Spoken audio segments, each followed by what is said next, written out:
Salam pemirsa dimanapun berada. Terima kasih kita boleh bertemu kembali, puji Tuhan, karena penuh dengan sukacita dan salam dari kita tetap sehat.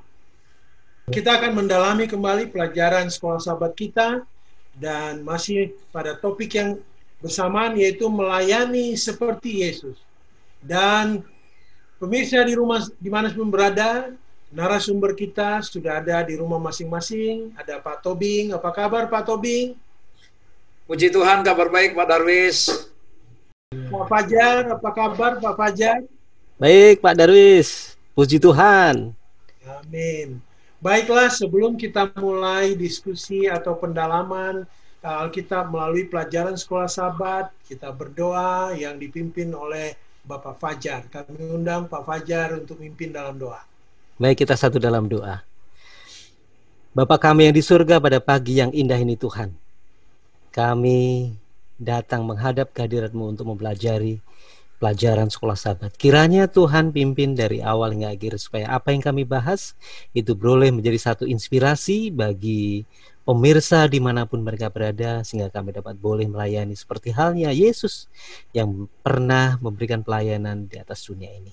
Kami serahkan semuanya Tuhan ke dalam tangan-Mu, Yesus Kristus penebus dan juru selamat kami. Amin. Amin. Pemirsa dimanapun berada, topik kita kali ini yaitu melayani seperti Yesus. Bagaimana ini pelayanan Yesus? Bagaimana Yesus melayani semua umat manusia? Kita minta Pak Tobing untuk memberikan gambaran luas mengenai topik kita kali ini. Silakan Pak Tobing. Terima kasih Pak Darwis. Pemirsa yang diberkati Tuhan, dimanapun kita berada, kita punya pelajaran yang luar biasa. Semakin minggu bertambah, semakin mendalam pelajaran kita, dan seperti yang disampaikan Pak Darwis tadi, kita akan belajar apa sih atau bagaimana sih melayani seperti Yesus itu. Ya, di ayat hafalan di Matius 9 ayat 36 dikatakan, melihat orang banyak itu, tergeraklah hati Yesus oleh belas kasihan kepada mereka, karena mereka lelah dan terlantar seperti domba yang tidak bergembala. Saya kira di sini kita mendapatkan kata kunci, Yesus tergerak oleh belas kasihan. Ya, Yesus adalah seorang sosok yang penuh dengan perasaan yang mudah berbelas kasihan kepada orang lain, yang peka terhadap orang-orang di sekitarnya yang membutuhkan pertolongan. Memang penting pemberitaan akan firman Tuhan. Memang penting pemberitaan akan Injil, akan doktrin. Tetapi Yesus melihat bahwa ketika kita berkomitmen mencoba memenuhi kebutuhan emosional dari sesama kita, kebutuhan akan mungkin juga fisik sesama kita, maka pada saat yang bersamaan kebutuhan rohani mereka akan tersentuh juga. Jadi minggu ini kita akan fokus bagaimana Yesus menyeimbangkan ya antara pemberitaan secara tertulis dengan action, dengan tindakan nyata yang menyentuh hati, menyentuh emosi orang-orang yang membutuhkan. Saya kira itu Pak Darwis sebagai pengantar bagi kita dalam satu minggu ini. Baik Pak Tobing. Mungkin Pak Tobing ingin menambahkan, silakan Pak Tobing.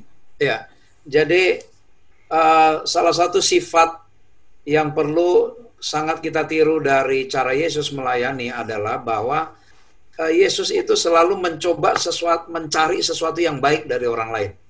Ya, jadi berbeda dengan kita, mungkin saya sebagai manusia, saya sering mudah menemukan apa yang kurang dari orang lain.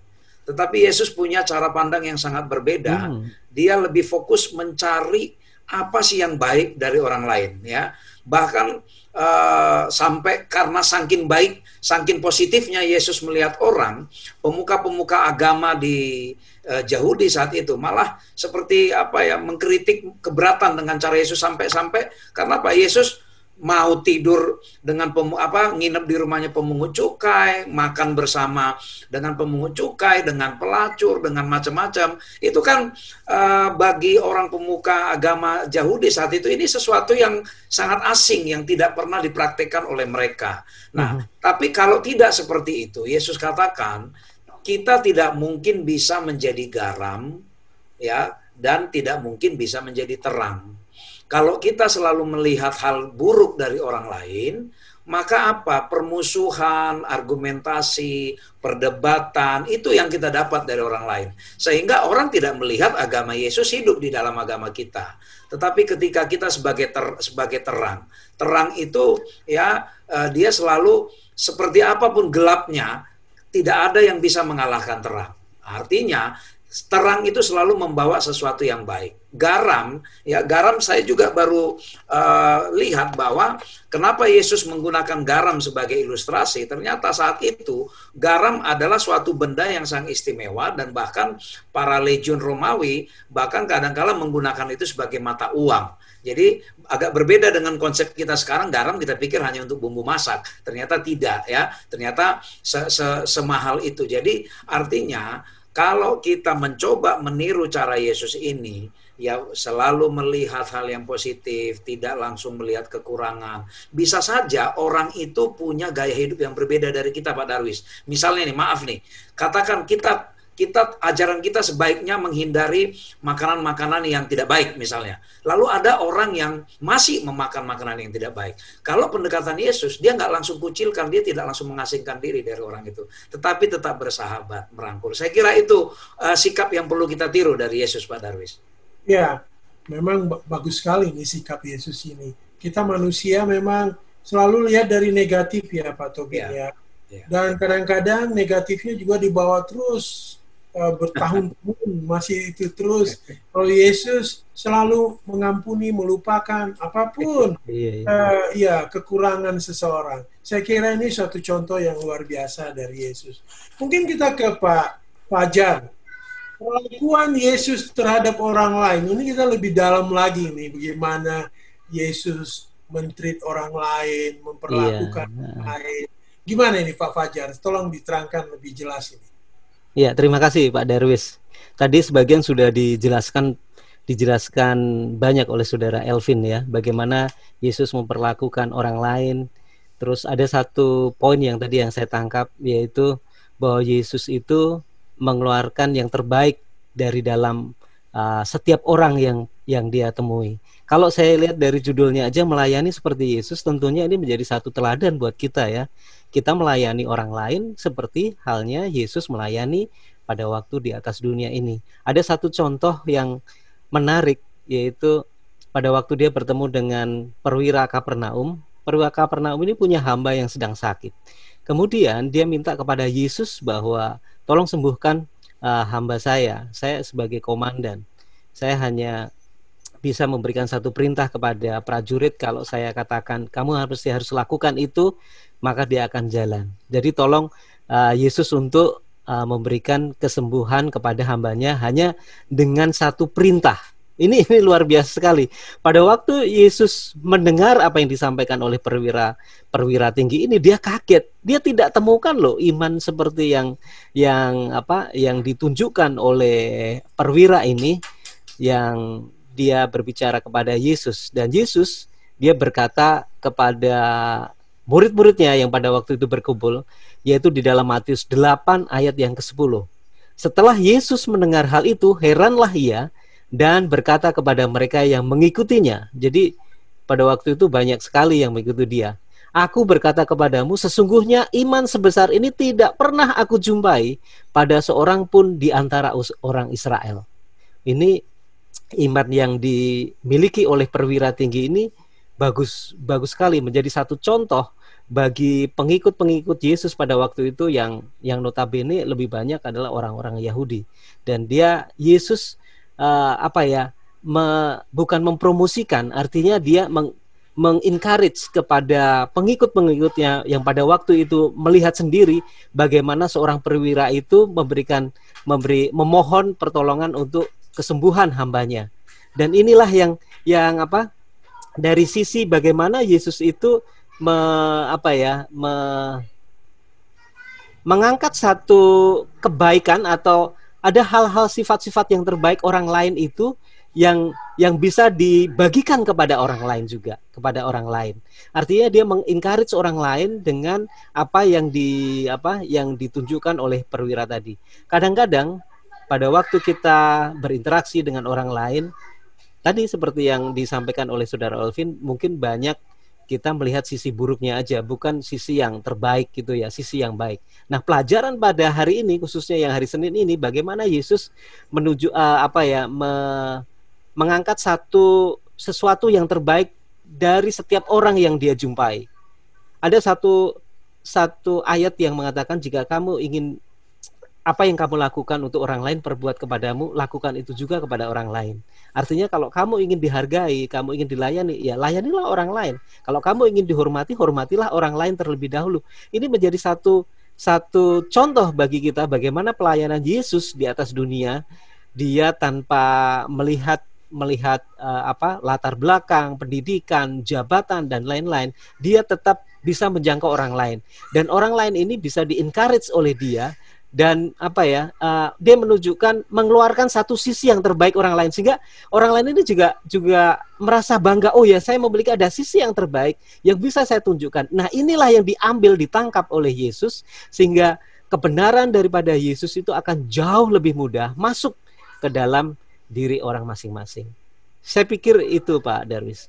Ya, kalau saya perhatikan juga Pak Fajar, bahasa yang dipakai oleh Yesus itu bahasa yang luar biasa ya, bahasa yang motivasi orang, memberi semangat orang, bukan mematahkan mematahkan hati orang, tetapi memberi mengangkat bahasa yang luar biasa yang digunakan, sehingga orang begitu bersemangat mendengarnya, seolah-olah diangkat lebih tinggi kalau seseorang mendengar perkataan Yesus. Luar biasa. Mungkin kita kembali ke Pak Tobing ini mengenai Yesus melakukan banyak pelayanannya, termasuk penyembuhan. Mungkin ini Pak Tobing bisa lihat ada dua kali kita bahas mengenai ini lebih dalam. Mungkin Pak Tobing bisa bagian 1 dan bagian kedua lebih dalam membahas mengenai pelayanan penyembuhan yang Yesus lakukan. Silakan Pak Tobing. Baik, terima kasih Pak Darwis. Jadi seandainya kita menceritakan semua bagaimana cerita atau sepak terjang Yesus melakukan pelayanan penyembuhan, saya kira kita butuh waktu beberapa hari untuk menceritakan itu. Ya, ada beberapa kisah yang menarik disampaikan ke kita di hari Selasa ini, yaitu bagaimana seorang lumpuh dibawa oleh beberapa orang untuk disembuhkan Yesus. Ini sebuah pelajaran bagi kita bahwa banyak orang yang membutuhkan pertolongan, banyak orang yang membutuhkan keselamatan, itu membutuhkan bantuan kita untuk membawa orang-orang itu kepada Yesus. Lalu bagaimana seorang wanita yang mengalami masalah pendarahan yang sudah puluhan tahun, dia datang ke tabib bermacam-macam, nggak ada pengaruh, tapi dia udah pernah dengar nama Yesus, lalu di antara kerumunan orang banyak itu dia berusaha mepet-mepet, mendesak-desak, dia pikir dalam hati, asal ku jamah saja jubahnya, pasti aku sembuh. Memang benar kenyataan seperti itu. Dan Yesus seperti ada tergerak, ada yang keluar energi dari tubuhnya, dan dia bertanya. Perempuan itu ketakutan, dia pikir Yesus akan marah. Tapi saat itu seperti yang Pak Darwis katakan, maka keluarlah kata-kata yang sangat menyejukkan dan membangkitkan semangat, ya, bahwa dibilang, "Hei ibu-ibu, hai wanita, imanmu menyembuhkan kau." Jadi lihat, artinya lihat, kalau kita dalami, imanmu menyembuhkan penyakitmu. Artinya apa? Si perempuan ini merasa, ternyata dibilang saya sangat dihargai, ya, saya sangat dihargai. Nah, jadi ini pelajaran yang mahal bagi kita, bahwa bisa saja kita belum mampu seperti Yesus melakukan mukjizat kemana-mana, tetapi satu pelajaran yang sangat mahal bagi kita ditekankan secara pribadi maupun secara gereja, apakah kehadiran kita menjadi penyembuh bagi orang yang kita temui, kalau gereja, bagi masyarakat di sekitar gereja kita ada.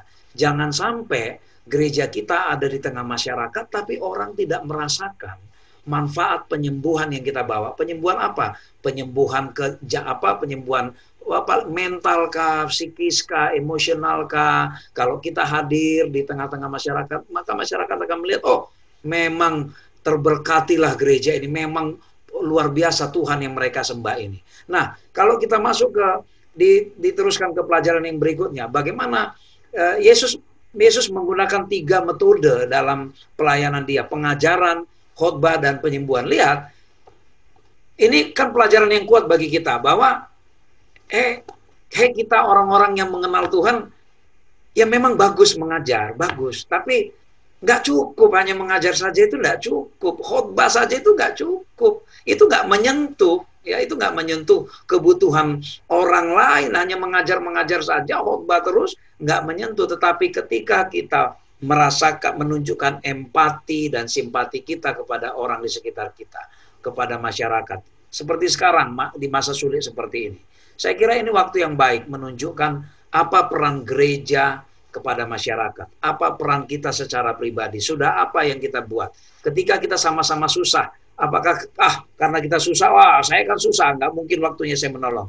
Justru ketika kita sama-sama susah, apa yang orang lain lihat dari kita, apakah kita ketika sama-sama susah, kita juga mau menjadi saluran berkat. Saya kira itu pelajaran-pelajaran aplikasi praktis Pak Darwis dari pelayanan penyembuhan Yesus ini, ya, dari 2 bagian ini, yang mungkin menjadi perenungan secara pribadi maupun secara gereja, supaya jangan sampai kita tidak hadir secara emosional di tengah-tengah masyarakat. Saya kira itu Pak Darwis. Iya Pak Tobing, saya lihat bahwa Yesus betul-betul mendalami apa yang terjadi kepada seseorang, jauh menyentuh hatinya yang paling dalam, sehingga apapun jawaban yang diberikan oleh Yesus, apakah emosional, fisik, bantuan apapun, melalui perkataan maupun kesembuhan, menyentuh hati seseorang yang paling dalam. Mungkin kita tidak bisa melakukan sehebat Yesus, tetapi paling sedikit kehadiran kita bisa diperhatikan, direcognize orang lain sekitar kita, bahwa kita mempunyai, meniru bagaimana Yesus menyentuh orang lain. Terima kasih Pak Tobing. Mungkin kita lebih jauh lagi nih ke Pak Fajar. Yang terpenting bagi Yesus apa ini Pak Fajar? Iya. Sehingga pemirsa kita boleh memahami ini loh yang paling penting menurut Yesus. Silakan Pak Fajar. Terima kasih Pak Darwis. Ya. Ini pelajarannya bagus sekali.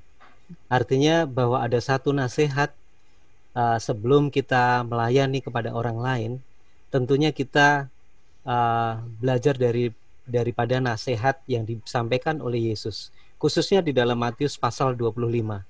Bagaimana satu karakter kehidupan atau dia punya satu integritas yang sifat kita yang mesti kita tunjukkan terlebih dahulu. Yesus mengawali dengan satu perumpamaan, ada 3 perumpamaan. Yang pertama itu perumpamaan 10 anak darah, 5 yang menyiapkan memiliki 1 cadangan minyak, dan yang 5 gadis-gadis yang bodoh yang dia tidak mempersiapkan dengan baik. Artinya ada satu pelajaran yang kita bisa ambil dari perumpamaan tersebut, yaitu berkaitan dengan kehidupan yang asli, kemudian kehidupan yang otentik dan yang dipenuhi oleh Roh Kudus. Artinya 5 gadis yang pintar ini well prepare, ya. Artinya dia sudah tahu bahwa mempelai itu akan datang. Kita mempersiapkan diri kita, menyiapkan satu minyak, yaitu Roh Kudus, di dalam penyambutan kita akan kedatangan Yesus yang kedua kali. Ini berkaitan sekali dengan sifat karakter yang mesti harus kita bangun dalam kehidupan kita, ya, sebelum kita melayani orang lain. Yang kedua, perumpamaan yang kedua itu tentang 10 talenta. 5 yang diberikan kepada ada hambanya, kemudian 2, kemudian ada 1 yang diberikan kepada hambanya.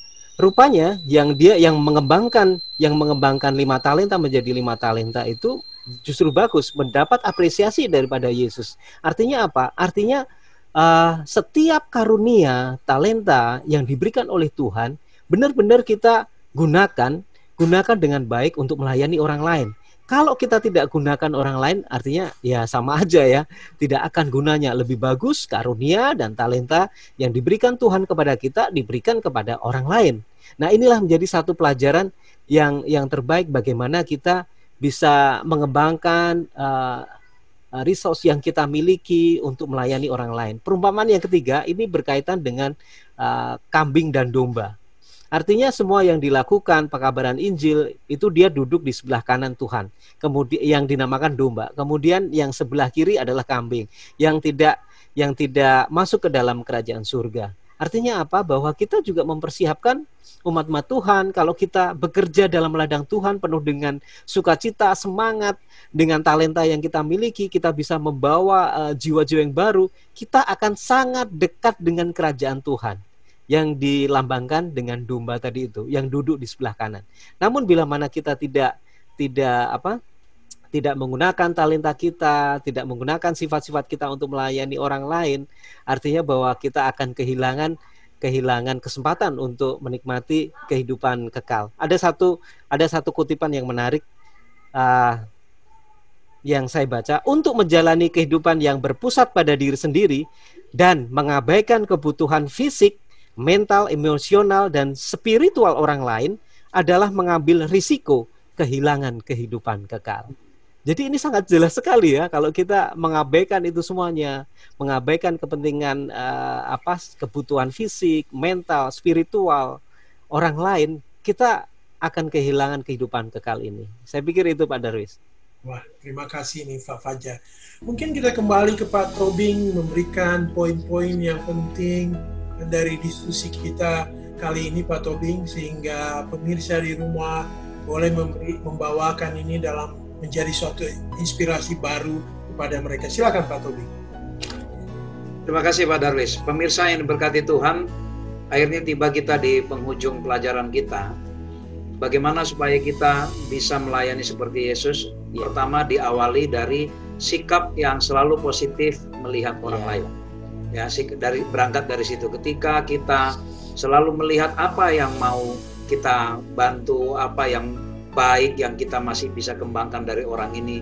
Ketika kita selalu melihat hal yang positif, maka kita akan tergerak hati untuk selalu menjalin hubungan, menjalin persahabatan dengan sesama kita. Lalu yang kedua, Yesus bisa melayani karena dia mau hadir di tengah-tengah masyarakat. Seandainya Yesus tidak hadir, siapa yang mau dia layani? Artinya kedua, mari kita jangan mengisolasi diri dari masyarakat. Mari kita hadir di tengah-tengah masyarakat. Ya, memang ada waktu untuk memberitakan firman, tapi ketika kita hanya membicarakan firman, tidak ada tindakan sosial kita kepada orang lain, tidak ada tindakan kasih kita kepada orang lain, orang lain tidak bisa melihat implementasi dari berita firman itu.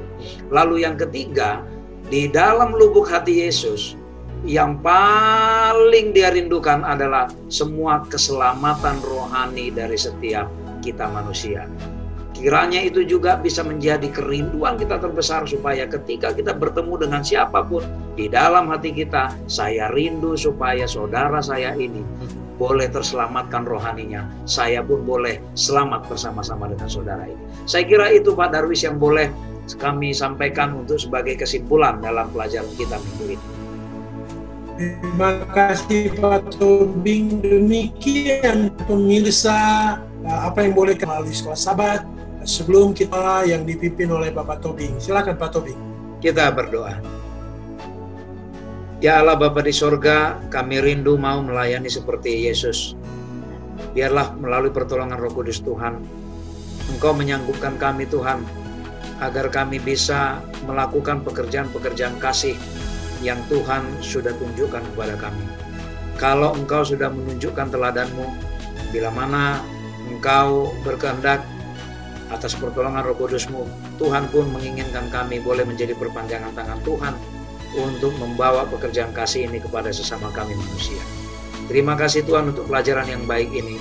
Biarlah ini bukan hanya kami bicarakan, tetapi menjadi tindakan nyata melalui hidup kami masing-masing.